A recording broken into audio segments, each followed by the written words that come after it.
Hey guys, বেশ অনেকদিন পর আপনাদের মাঝে ফিরে এলাম মাই ডেমন কোরিয়ান ড্রামাটির 13 নম্বর এপিসোডের কাহিনী নিয়ে। এর প্রথম 12টি পর্ব আমি অলরেডি এক্সপ্লেন করেছি।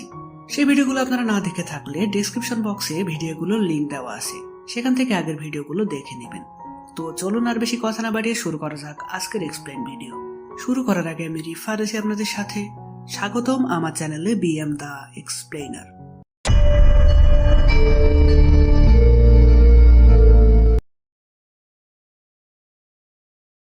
আগের পর্বে আমরা ইসান এবং ওলসিমের কাহিনীটা জানতে পেরেছিলাম।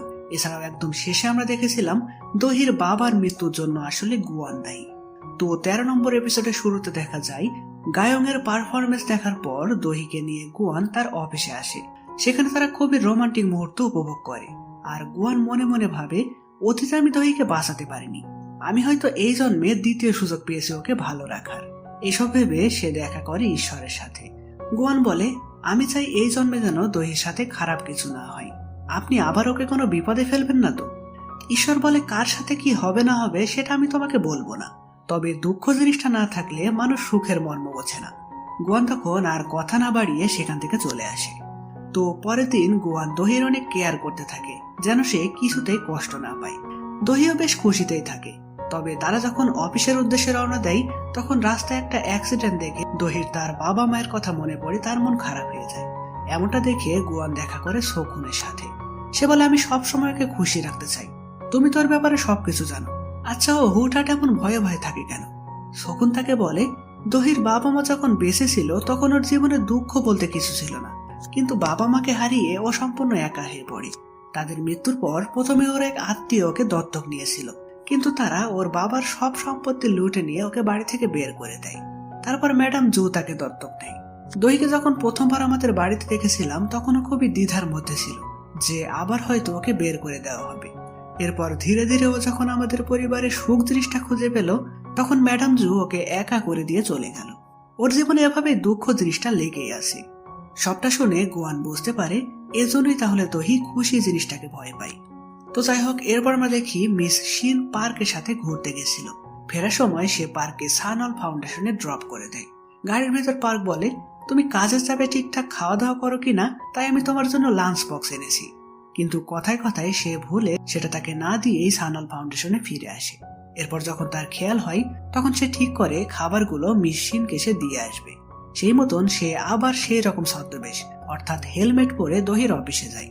কিন্তু তাকে এমন পোশাকে দেখেও কেউ মোটে অবাক হয় না, কারণ সবাই জানে যে এমন পোশাকে পার্ক ছাড়া আর কেউ এখানে আসবে না।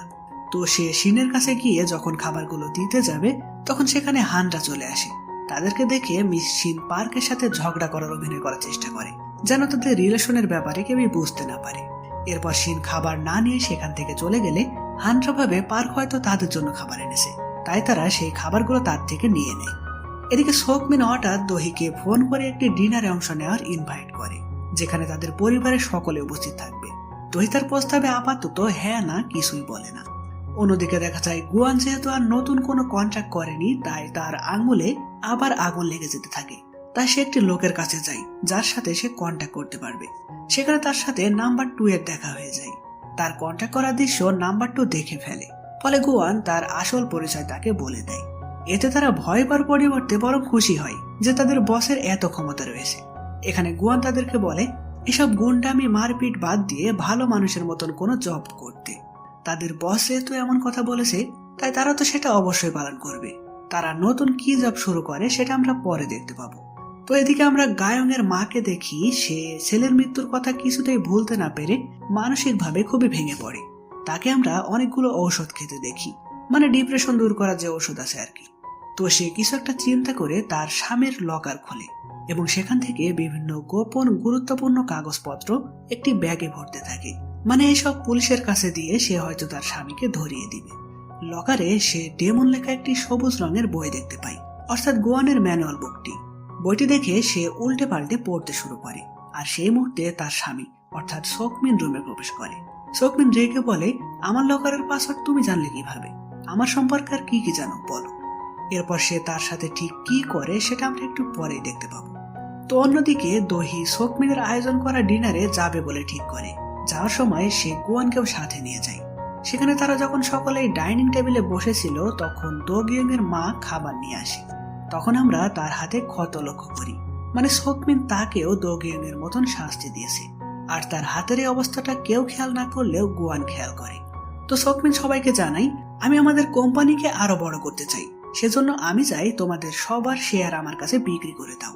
কিন্তু তার এ কথাতে সোকুন, দোহি এবং নোসোয়া কেউই রাজি হয় না। এর আগে সোকমিন ঠিক করে সে আজ থেকে আর কারোর সাথেই ভালো ব্যবহার করবে না। তাই প্রথমে সে সোকুন যে সেক্টরের দায়িত্বে আছে সেখানে লোক পাঠিয়ে বিভিন্ন বেআইনি কাগজপত্র সেখানে রেখে দিয়ে আসে। আর এই অপরাধ দেখিয়ে সে সোকুনকে তার পদ থেকে বহিষ্কার করে দেয়। সোকুন তো খুবই রেগে যায়। সে দোহিকে ফোন করে ব্যাপারটা জানায়। দোহি এটা শুনে সাথে সাথে চলে যায় সোকমিনের কাছে। সে বলে, জুয়োসা কত কষ্ট করে কোম্পানিটাকে বড় করেছে, আর তুমি এসব কি শুরু করেছো? এখানে সোকমিনের কয়েকটি কথাই দোহি বুঝে যায় ম্যাডাম জুকে সেই মেরেছিল। সোকমিনও স্বীকার করে যে হ্যাঁ, আমি মেরেছি আমার মাকে, আর মেরে আমার যেমন লাভ হয়েছে তেমনি তোমারও কিন্তু প্রতিশোধ নেওয়া হয়ে গেছে। কারণ যাকে তুমি ঈশ্বর ভাবতে সেই ম্যাডাম জুয়ের কারণে তোমার পিতামাতা মারা গেছিল। দোহি তো তার সব কথা কিছুতেই বিশ্বাস করে না। সোকমিন তখন তার ড্রয়ার থেকে একটি রেকর্ডার বের করে বলে, যেদিন তোমার বাবা মার মৃত্যু হয় সেই রাতে আমি মায়ের রুমেই ছিলাম, আর লুকিয়ে মায়ের সাথে তোমার বাবা মার কি কথা হয়েছিল সেটা রেকর্ড করেছিলাম। এই নাও শোনো। রেকর্ডে আমরা শুনতে পাই সেই রাতে দোহির বাবার সাথে ম্যাডাম জুয়ের তুমুল ঝগড়া হয়েছিল। তারপর দোহির বাবা সেখান থেকে চলে আসতে গেলে ম্যাডাম জু গাড়ি নিয়ে তার পিছু নেয়, আর এরপরে তাদের অ্যাক্সিডেন্টটা ঘটে। এই ঘটনার পর নাকি ম্যাডাম জু চার্জে যাওয়া শুরু করে, এমনটাও সোকমিন জানায়। এখানে এই সমস্ত বিষয়, অর্থাৎ তাদের কি নিয়ে ঝামেলা হয়েছিল এবং অ্যাক্সিডেন্ট কিভাবে হয়েছিল সেই সব আমরা পরে ডিটেলস জানতে পারবো। এদিকে আমরা গুয়ানকে দেখি, সে দোগিং এর মায়ের হাতে ক্ষত দেখার পর তাকে ফলো করে। সোকমিন তাকে কড়া সিকিউরিটির মাধ্যমে হসপিটালে পাঠায় ক্ষতের চিকিৎসার জন্য। কিন্তু গুয়ানের কাছে তো সব সিকিউরিটি পার করা কোনো ব্যাপারই না। সে টেলিপোর্ট হয়ে তার কাছে গিয়ে বলে, সোকমিন আমার একটা সবুজ রঙের বই চুরি করেছে, আপনি কি বইটা কোথাও দেখেছেন? সে জানায় যে না, সে কোথাও এমন বই দেখেনি। গুয়ান তখন তাকে বিভিন্নভাবে সত্যিটা বলার জন্য জোর করলে শেষমেশ সে তাকে বলে, ম্যাডাম জুকে সোকমিন মেরেছে, আর এখনো দোহিকেও মারতে চাচ্ছে, পারলে দোহিকে বাঁচাও। এদিকে সেই সময় দেখা যায় সোকমিনের সব কথা শুনে দোহি কাঁদতে কাঁদতে বলে, জুয়োসা কখনোই আমার বাবা মায়ের সাথে এমন করতে পারে না। সোকমিন তখন তার গলা চেপে ধরে, আর দুইজনের মধ্যে ধস্তাধস্তি শুরু হয়। মানে সে তো আগেই বলেছে আর কারোর সাথে সে ভালো ব্যবহার করবে না, তাই দোহিকেও সে এখানে ফেলতে চায়। তো গুয়ান দোহিকে তার হাত থেকে কিভাবে বাঁচাবে?